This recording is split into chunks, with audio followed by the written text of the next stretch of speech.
देर हो चुकी थी, मैंने उस लाइव को पूरी तरह डिलीट कर दिया था। और एक बार फिर आप लोग लाइव से जुड़े और एक बहुत ही अहम मुद्दा है जिस पे अभी अब हम लोग बात करेंगे। जो हाल में ही छपरा हिंसा हुई है, जो कहीं से भी लोकतंत्र में अच्छी बात नहीं है और हम लोग तो खासकर इसकी कड़ी निंदा करते हैं। ऐसा कुछ भी नहीं होना चाहिए, इलेक्शन के दौरान भी नहीं होना चाहिए, उसके बाद भी नहीं होना चाहिए और पहले भी नहीं होना चाहिए। अब हम बात करते हैं कि इस हिंसा से असर क्या पड़ेगा। इस हिंसा से एक तो बिहार की और देश की जो वोटिंग परसेंटेज है वो ऑलरेडी कम हो रही है। उस बीच अगर ऐसी हिंसा होती है तो ये और घट के जो इसका मार्जिन है वो और कम हो जाएगा। तो हमें एक तो ऐसी चीजों से दूरी बनाई रखनी है, ऐसी चीजों को अवॉइड करना है और कोशिश करना है कि ऐसी चीजें ना हो।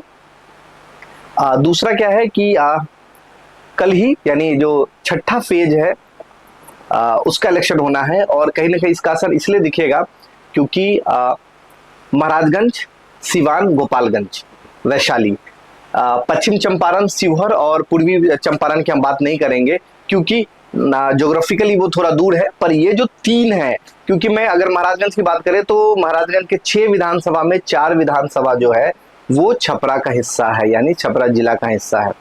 इंटरनेट सेवाएं बंद है और अगले 2 दिन तक भी वो बंद रहेगी, जिसके कारण व्यापार ठप हो रहे हैं।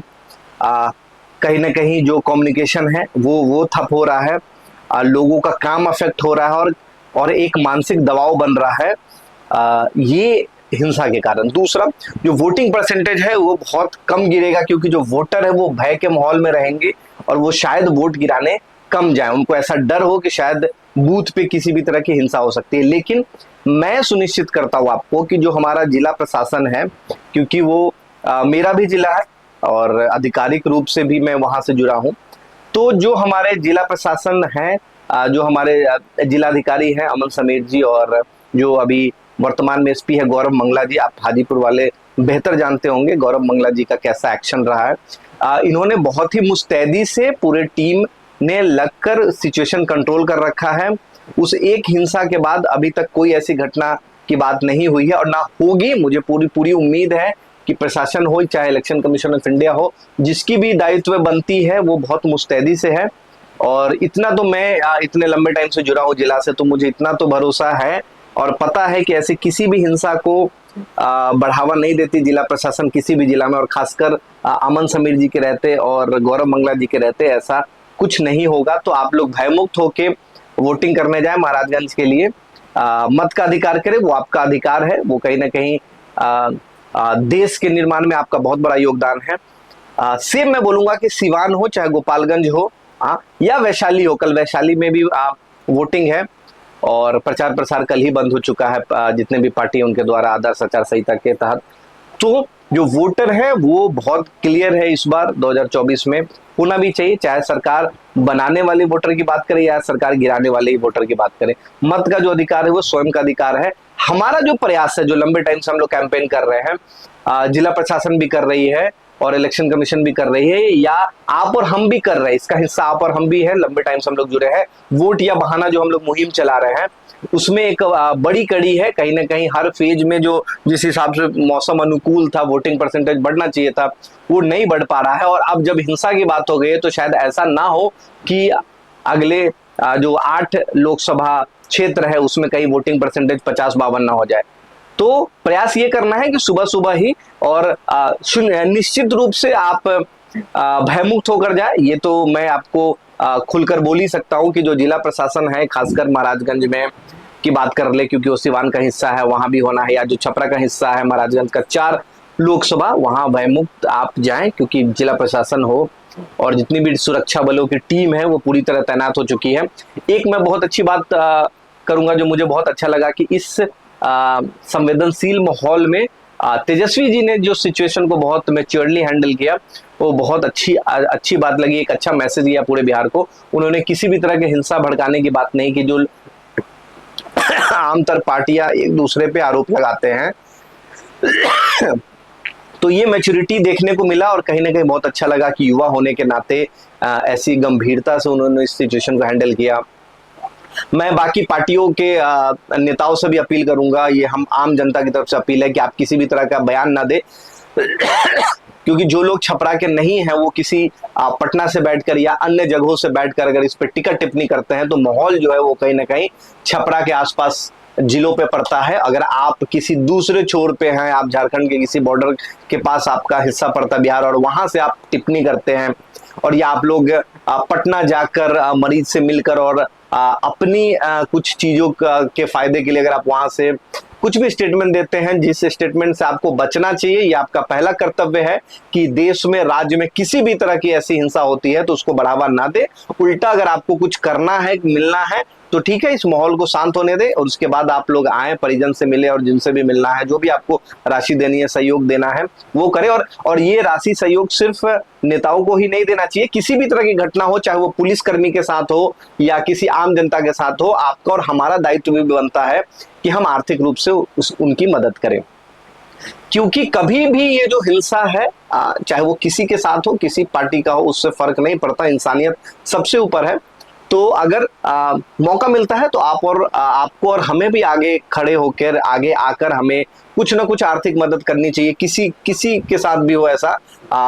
वैसे वर्षा अगर किसी पुलिसकर्मी की भी मौत होती है इस तरह, अगर वो शहीद होते हैं तो कहीं ना कहीं उनके लिए भी आपको और हमें खड़ा होना चाहिए। इसके लिए हमें ना किसी से पूछने की जरूरत है, ना किसी से परमिशन लेने की जरूरत है, ना किसी पार्टी के होने की जरूरत है।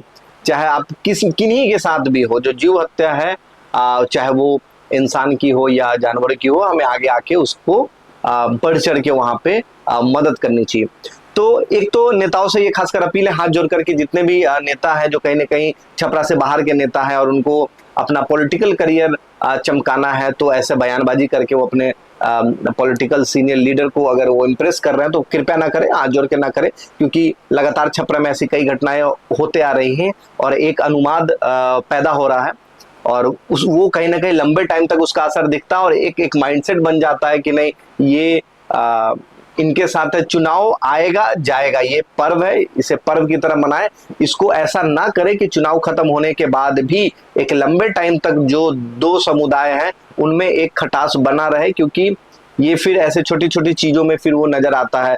छोटे छोटे ऐसे हिंसा इलेक्शन के बाद भी होते रहेंगे जो आपको और हमें पता नहीं चलेगा। अभी तो इलेक्शन है तो बड़ी मीडिया कवर कर रही है, आप लोगों को पता है, लेकिन उसके बाद भी ऐसे चिटपुट घटनाएं होती रहेंगी। क्योंकि और मैं दोनों सीनियर लीडर से ये अपील करता हूं कि आप दोनों सामने आए और इस चीज को बढ़ावा ना दे और इस चीज को जितनी जल्दी हो खत्म करें।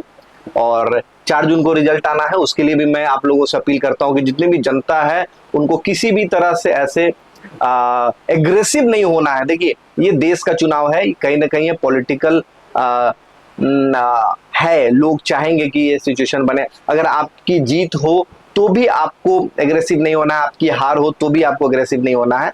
आपने अपना मत का अधिकार किया और उसके बाद आपको एक भरोसे के साथ जिस तरह आपने मत का अपना अधिकार किया और आपने बहुत सूझबूझ से किया है, आपने अपनी विवेक बुद्धि से किया है, तो आपको वेट करना है कि जिनकी को भी आपने वोट दिया है उनको थोड़ा सा वक्त दे काम करने के लिए। अगर आपको लगता है कि वो 1 साल के अंदर या 6 महीने के अंदर आपको लगता है कि वो काम नहीं कर रहे हैं, तो वो एग्रेशन भी आप अगली बार वोट में दिखाएं, ना कि इस तरह सड़क पे उतरकर आप किसी का विरोध करें, किसी को काला झंडा दिखाएं या जश्न मनाएं।